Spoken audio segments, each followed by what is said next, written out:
Monsieur le Président du Congrès, Madame la représentante du Haut-Commissariat, Mesdames et Messieurs les représentants du Haut-Commissariat, Mesdames et Messieurs les représentants des institutions de la Nouvelle-Calédonie, chers collègues, chers doctorants, chers étudiants, chers citoyens, chers toutes et tous, je suis heureuse et honorée de vous accueillir ce matin dans ce grand amphithéâtre de l'Université de la Nouvelle-Calédonie pour inaugurer les journées d'études consacrées aux enjeux de la justice transitionnelle, réconcilier et renforcer la paix. Eu égard à la politique scientifique de l'Université de la Nouvelle-Calédonie, que je soutiens au titre de vice-présidente du conseil académique en charge de la recherche, une politique scientifique qui valorise les recherches qui accompagnent les changements sociétaux, cela inclut les sciences participatives, les formes de recherche-action, mais aussi toutes les actions de médiation scientifique, telles que conférences, journées d'études ouvertes aux citoyens. Je souhaite remercier en premier lieu le LARGE, le laboratoire de recherche juridique et économique, et plus particulièrement Nadège Meyer, maître de conférence en droit privé, qui a assuré la direction scientifique et l'organisation matérielle de ces journées d'études. Sensible au sens que produisent les textes, les discours, les images, parce que je suis chercheur en sciences du langage, en analyse du discours, en sémiologie, en sociolinguistique, j'ai trouvé la photo de l'affiche très belle et hautement symbolique. Une photo prise à la tombée du jour de la statue réalisée par l'artiste Fred Vichet de la célèbre poignée de main entre Jean-Marie Tjibaou et Jacques Lafleur. Symbole de paix, statue imposante qui se trouve sur la place des Cocotiers, espace rebaptisé à l'occasion Place de la Paix. Koweyoka, en Na-Nouméé, c'est l'une des langues kanak très minorisées qui se trouve dans le sud, dans l'aire coutumière Djoubéa-Kaponé, sur laquelle évidemment on se trouve. Signifiant littéralement le lieu où l'on fait la paix. Je rappelle brièvement que 3 femmes sont à l'origine de ce projet. Sonia Lagarde, maire de Nouméa, Marie-Claude Tjibaou, veuve de l'ancien président du Front de libération nationale kanak et socialiste, le FLNKS, assassinée en 1989, et Isabelle Lafleur, fille du chef de Rassemblement pour la Calédonie dans la République, mort en 2010. À l'occasion de l'inauguration de cette imposante statue, donc Place de la Paix, elles ont exprimé l'intention que cette statue puisse permettre à la jeunesse de ce pays de ne jamais oublier qu'ici, une guerre civile a eu lieu. Cette photo, donc, associée au terme de justice transitionnelle, a suscité ma curiosité. Et c'est au final le texte explicatif qui m'a permis d'identifier l'objet de ces journées d'études. Je cite, « L'objectif affiché de ces journées est d'engager un travail de réflexion sur les mécanismes de justice transitionnelle et notamment les commissions vérité et réconciliation dans une perspective comparative pour une poursuite du processus d'évolution institutionnelle de la Nouvelle-Calédonie dans une vision inclusive. » L'objectif me paraît tout à la fois un défi difficile et passionnant. Les 30 dernières années ont été celles de la montée en puissance du concept de justice transitionnelle à travers le monde. Les pays de l'espace francophone, c'est un document que j'ai consulté ayant participé récemment au forum francophone de la région Asie-Pacifique. Donc les pays de l'espace francophone, évidemment, n'ont pas échappé à cette prise à partie de la justice transitionnelle. Nombre d'États francophones se sont en effet dotés de dispositifs de transition, justice, vérité et réconciliation, à partir de l'année 90. Mais c'est surtout la première décennie des années 2000 qui a marqué l'expansion du recours à ces dispositifs de sortie de crise dans l'espace francophone. Il est indéniable que le caractère multidimensionnel de la justice transitionnelle a contribué à forger le succès du concept. Une justice, au-delà de la stricte conception institutionnelle du terme, qui englobe des mécanismes non judiciaires de résolution des litiges, des mécanismes para- et extrajudiciaires. En somme, un dispositif de justice, entre guillemets, innovant, qui porte la promesse de réussir la recherche de la vérité et la réconciliation, là où la justice dite classique est inefficace. Les dispositifs de transition, justice, vérité et réconciliation renvoient ainsi sur ce point non pas à une justice d'exception, mais plutôt à une justice de l'exceptionnel, qui donc mobilise des institutions et des modalités de gestion extraordinaires au sens premier du terme. Extraordinaire est en effet le statut unique de la Nouvelle-Calédonie, que vous connaissez bien entendu aussi bien, voire bien mieux que moi.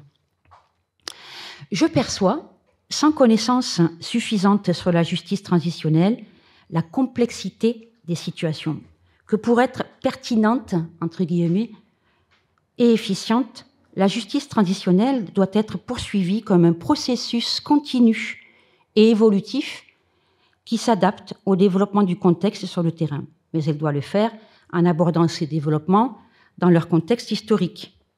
Je cite, pour terminer, un article récent de Noa Abouelda-Ab, professeur de droit international, qui dit que les réparations sont un exemple des politiques qui peuvent être mises en place pour faire face au passé, de manière à ce que ces héritages violents cessent de façonner l'avenir.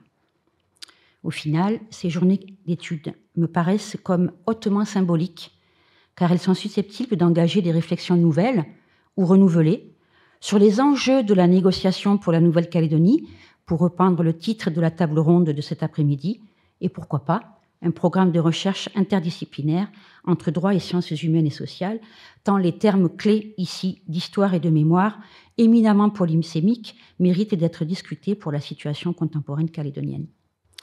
Je vous souhaite à toutes et tous une très belle journée de fructueux échanges, pleins d'humanité et d'intelligence, et je donne tout de suite la parole à Nadège Meyer.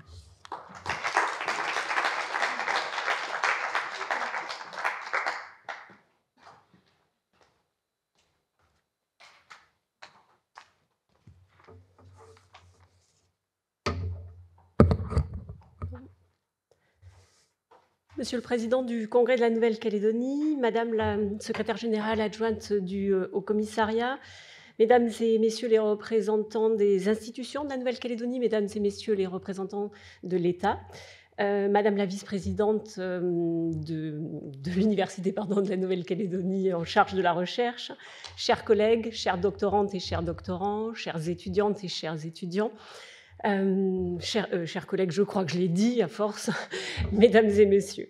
Il m'en vient donc d'ouvrir cette journée d'études au titre du LARGE que je représente donc ici pour cette journée. Le LARGE, c'est le laboratoire de recherche juridique et économique de l'Université de la Nouvelle-Calédonie qui est composé d'une vingtaine d'enseignants-chercheurs et d'une dizaine de doctorants. Notre laboratoire de recherche donc travaille plus particulièrement sur les problématiques, sur les enjeux de la Nouvelle-Calédonie, que ce soit sur le plan économique, sur le plan juridique, institutionnel, et même si son nom ne le mentionne pas, également en termes de gestion, en matière de gestion. Pour notre laboratoire de recherche, il a toujours été important de porter des questions de société et de contribuer à rapprocher l'université de la cité en se questionnant sur des sujets qui pourraient intéresser la Nouvelle-Calédonie et ses habitants. Et aujourd'hui, tel est précisément, je dirais, le cas de cette journée d'études. L'idée, donc, c'est de consacrer une journée d'études, ce sera bien insuffisant, mais ça sera un début, à la justice transitionnelle dans une perspective comparative, c'est-à-dire que l'on va s'appuyer sur des exemples qui se sont passés à l'étranger, dans le but de faire naître une discussion entre les expériences étrangères et éventuellement ce qui pourrait se faire en Nouvelle-Calédonie. L'objectif n'est pas de forcer un processus de justice transitionnelle. L'idée de cette journée d'études est plutôt d'amener à réfléchir sur l'opportunité de mener un processus de justice transitionnelle en Nouvelle-Calédonie. Et la réponse n'appartient pas nécessairement à l'université et à notre laboratoire de recherche. La réponse appartient à la cité et à ses représentants. Alors, comment est née cette journée d'études ? Eh bien, je ne dirais pas c'est un hasard, mais c'est grâce finalement à un doctorant qui travaille en Nouvelle-Calédonie sur la justice transitionnelle. Et donc, on va profiter de le citer, c'est Emmanuel Corianet, qui doit comme chaque année, finalement, réunir un comité de suivi de thèse, ce qui permet de faire un point sur l'avancée de la thèse. Et ensuite, donc, il y a des professeurs qui encadrent donc, ce comité de suivi de thèse. Et donc, à l'occasion de ce comité de suivi de thèse auquel je participais, Jean-Pierre Massias était également présent. Et avec Jean-Pierre Massias, donc, qui est spécialiste de justice transitionnelle, je profite donc pour présenter Jean-Pierre. Donc, Jean-Pierre Massias est professeur à l'université, professeur de droit public à l'université des pays de Pau et des pays de l'Adour. Il est président de l'institut, attention là j'ai des défis, de l'institut francophone pour la justice et la démocratie. Qu'est-ce que j'ai encore oublié voilà, et il est spécialiste donc de justice transitionnelle. Et donc à l'occasion de ce comité de suivi thèse, nous avons échangé parce que je suis moi-même sur des recherches en matière de prévention et gestion des conflits dans le domaine interculturel. Donc forcément, nous avons continué à échanger au-delà de ce comité de suivi de thèse. Et c'est là donc qu'est née cette journée finalement d'études. Et notre volonté était de ne pas le limiter à Nouméa. Donc on voulait aussi porter cette question-là dans Nouméa, bien sûr, mais au-delà de Nouméa. Et donc, c'est la raison pour laquelle nous aurons donc cette journée d'études sur Nouméa, mais il y aura également 2 conférences qui seront données sur Bako jeudi 9 novembre à 17h. Voilà, donc je vous donne un petit peu en même temps et je profite donc de l'occasion qui m'est donnée pour vous annoncer le programme. Pour terminer, j'ai énormément apprécié le discours de notre vice-présidente qui a permis d'aller plus en profondeur, et donc je vais faire l'impasse sur ce que je pouvais ajouter ou prévoir sur les échanges plus de fond. Ce que je voulais juste ajouter, c'est que nous avions prévu au départ d'organiser cette journée d'études au mois de mai. Et faute de temps, notamment de ma part, sur l'organisation, nous l'avons repoussée à cette fin d'année 2023. Entre-temps, le président de la République est venu en Nouvelle-Calédonie et il a fait son discours de Nouméa le 26 juillet 2023, au cours duquel il a évoqué le chemin du pardon. Quoi que l'on pense de ce discours, quoi que l'on pense du chemin du pardon tel qu'évoqué par le président de la République ce jour-là, il n'empêche qu'il fait directement référence au processus de justice transitionnelle que nous souhaitions évoquer sur un plan scientifique et sur un plan académique. Donc cette journée, ça sera aussi l'occasion de se pencher sur 2 aspects particuliers de la justice transitionnelle, et notamment donc, par rapport à la Nouvelle-Calédonie. La question tout d'abord de la réécriture plurielle de l'histoire de façon à le placer dans le cadre de la mémoire, et ensuite sur les enjeux de la négociation, en cas bien sûr de processus de justice transitionnelle, comme élément de pacification sociale et notamment de construction d'une société plus inclusive. Donc, avant d'entrer dans le vif du sujet, je tenais à remercier donc Jean-Pierre Massias, mais qui n'est pas venu seul, et Magali Bess, donc qui est docteur en droit également. Magali et Jean-Pierre sont les 2 membres de l'équipe avec lesquels nous avons vraiment monté ce projet.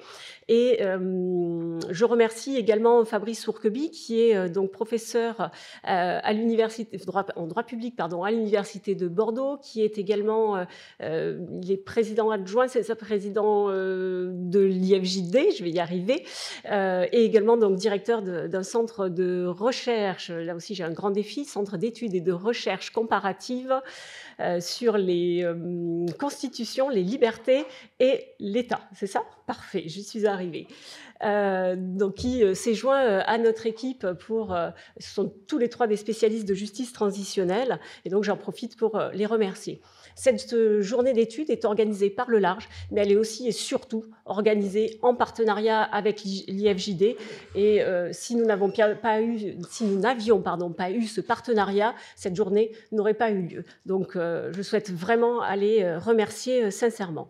Je finis mes remerciements par le service communication, Swazig et en particulier Nicolas pour toute la partie vidéo, puisque cette journée va être enregistrée et pourra être visionnée plus tard. Je remercie tous les intervenants à venir des tables rondes. Je remercie également les collègues qui sont venus à mon aide, notamment lorsque l'avancée de l'organisation n'allait pas bon train, ou j'ai connu donc certains doutes et qui sont venus à ma rescousse, et je les en remercie vraiment. Je tiens également à remercier nos 2 stagiaires du Large, donc Alexandre et Tessa, qui ont accompli un grand travail et qui m'ont bien épaulé aussi sur l'organisation. Voilà, j'espère n'avoir oublié personne dans mes remerciements. Et je vous souhaite, en fait, je nous souhaite même d'ailleurs, une excellente journée, et que la formule consacrée le dit est de fructueux travaux. Je vous remercie.